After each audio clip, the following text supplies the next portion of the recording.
FDR, Roosevelt.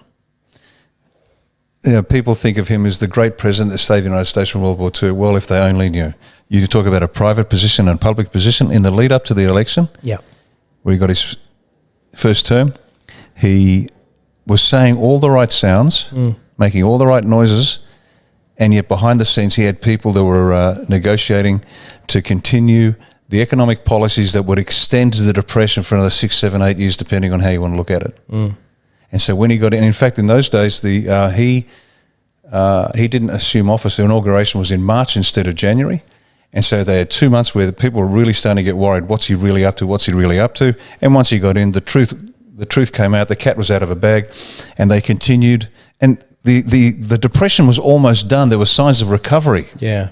Because as I said, these things correct very quickly. Human nature demands it. People don't like starving. They don't like standing in soup lines. And eventually somebody says, you know what, I'm going to sell apples. Yeah. Because at least I can get out there, I can sell apples. Case in point, a guy called Leo Burnett. I worked for his advertising agency years ago. Many, I was a dispatch boy for Leo Burnett Advertising. And his story, and one of his logos for his company, he had two. One was an apple and the other was a bunch of stars. And he started his advertising agency during the Depression. Now, just think about that. Soup lines, no money, economic devastation, and he starts an advertising agency during the Depression.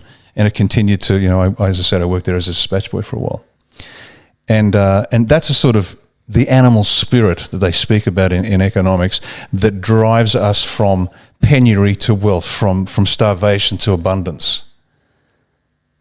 But the globalists know that, and so they crush it, and they crush it, and they crush it. Yeah. They know, for example, that when unemployment hits a certain point, suicides increase. It's in the actuary tables. What's the likelihood here? When insurance companies, they calculate the likelihood, the odds of something happening, so they can calculate a reasonable premium that the people will pay, and they won't go broke when they have to pay out. So it's actually in the actuary tables.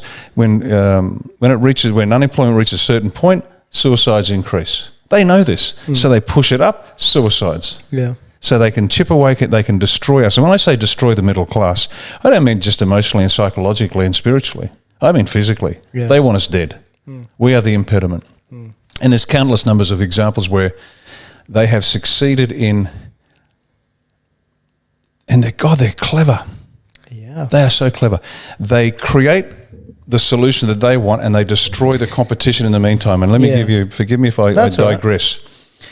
Right. As a businessman, I'm constantly looking at the new things, and I watch what's going on. I say, there's a gap in the market here, and then I'll think, okay, I can see the barriers to entry to that market, because there will be several barriers to entry. There always is.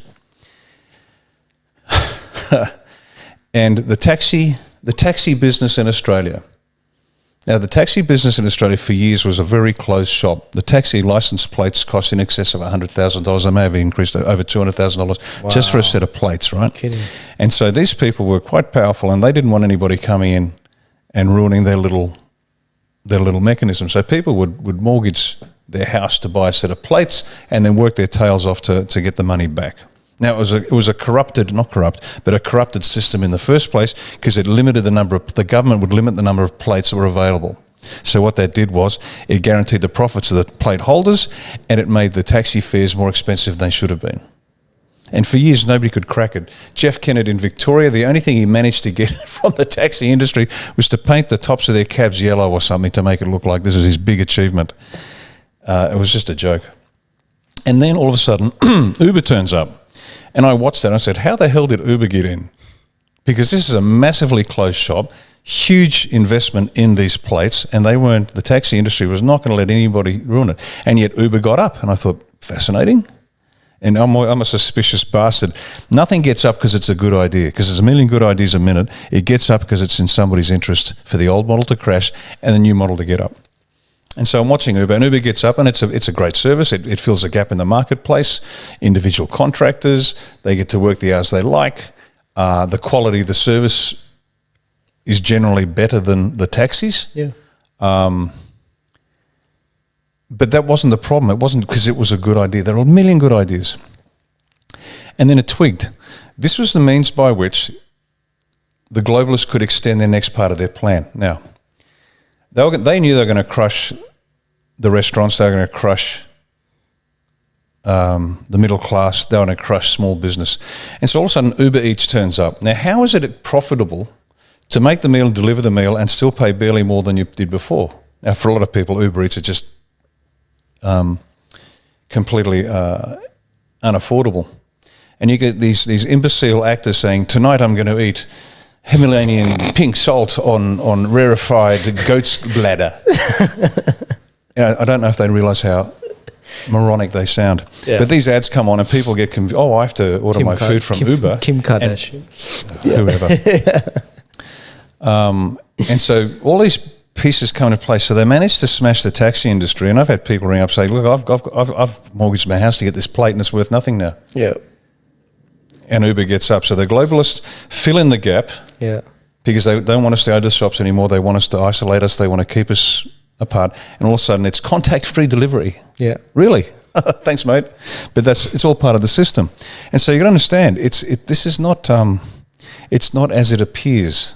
Everything that occurs is done for a reason, and it's the next step, the next step, the next step, the next step. And you've got to watch the game extremely carefully to watch the move and look behind to what's going on and why this popped up. It was explained to me in one of my overseas consulting jobs. There are great opportunities for business over there, and I was looking at a few because people didn't mind if you had a line on the side. And it was one of the locals, whom I befriend, is a good man, very good man. He pulled me and said, look, mate, you want to be, excuse me. There's Joel Jammal telling me where I am. I was befriended by one of the locals who briefed me on how it worked. And he said, look, you'll be allowed to start a business here. You need 51% ownership by a local. No problem. That's the local rule. So you do that. So basically they have 51%. You do all the work and you split the profits. He said, but you won't be allowed to get above a certain line. Once you get to a certain line, the royal family is going to want a piece of the action. So they'll either stop you or you're going to have to sell out at virtually no benefit to you. And that's what happens in the real world. Businesses are allowed to grow to a certain point. Yeah. And beyond a certain point, you'll either be stopped or bought. Riccardo's Facebook page. God damn it. And that's what happens. And that's okay. As long as you understand that's how it works. These guys will not allow you. Now, to get above that line, you have to succumb. Yeah. You have to. And for the psychopaths, it's no problem. They love it. They say, yeah, great, I've been waiting for the call. I'm happy to do whatever I need to do. The politicians, yeah, no worries, I'll do whatever I have to do.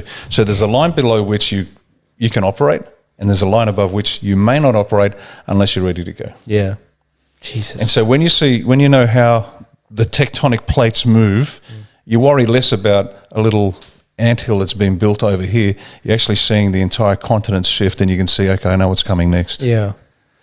It's a fun game. Yeah.